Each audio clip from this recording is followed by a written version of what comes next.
ایک دفعہ کا ذکر ہے، ایک وسیع عریض ساوانہ میں ایک جوان شیر رہتا تھا جس کا نام کاتو تھا۔ کاتو اپنی بلند دھاڑ اور بے خوف رویے کی وجہ سے مشہور تھا۔ وہ کھلے میدانوں میں گھومنے، ہرنوں اور زیبرا کا پیچھا کرنے کا بہت شوقین تھا۔ وہ دوسرے شیر کے بچوں کے ساتھ کھیلتا، دوڑتا اور ہنستا رہتا۔ ایک دن جب کاتو ایک مہم پر نکلا ہوا تھا، اسے ایک چھوٹا سا زخمی پرندہ ملا۔ پرندے کا پر زخمی تھا اور وہ اڑ نہیں سکتا تھا۔ کاتو کو اس پر رحم آیا اور اس نے پرندے کی مدد کرنے کا فیصلہ کیا۔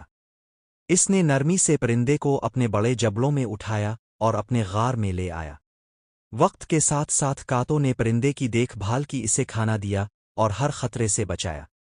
پرندہ جس کا نام اقرا تھا وقت کے ساتھ مضبوط تو ہو گیا، لیکن اس کا پر پوری طرح ٹھیک نہ ہو سکا۔ کاتو اور اقرا جلد ہی اچھے دوست بن گئے اور کاتو کو اقرا کی کہانیاں سننا بہت پسند آنے لگا۔ اقرا کاتو کو آسمان اور ساوانہ سے باہر کی دنیا کے بارے میں بتاتا۔ کاتو اقرا کی باتوں سے بہت متاثر ہوتا اور دنیا کو ایک نئے انداز سے دیکھنے لگا۔ اگرچہ اقرا اڑ نہیں سکتا تھا، لیکن اس کی زندگی کو دیکھنے کا نظریہ بہت خاص تھا۔ وہ اکثر کہتا، اگرچہ میں دوسرے پرندوں کی طرح اڑ نہیں سکتا، میں چھوٹی چھوٹی چیزوں کو دیکھ لیتا ہوں۔ کاتو اس کی باتوں سے بہت متاثر ہوا اور دنیا کو اقرا کی نظروں سے دیکھنے لگا۔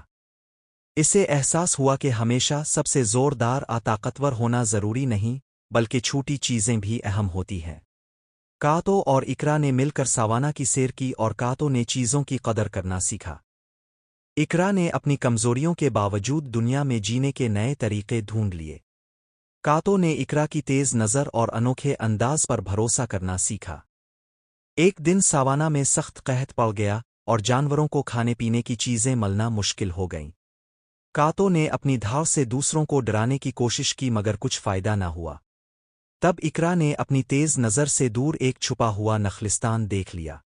وہ ایک سرسبز جگہ تھی جہاں درخت اور قدرتی چشمہ تھا۔ کاتو اور اقرا نے جانوروں کو وہاں تک راستہ دکھایا۔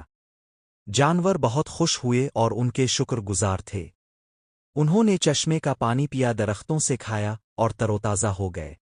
کاتو اور اقرا کو ہیرو سمجھا گیا اور ان کی دوستی اور بھی مضبوط ہو گئی۔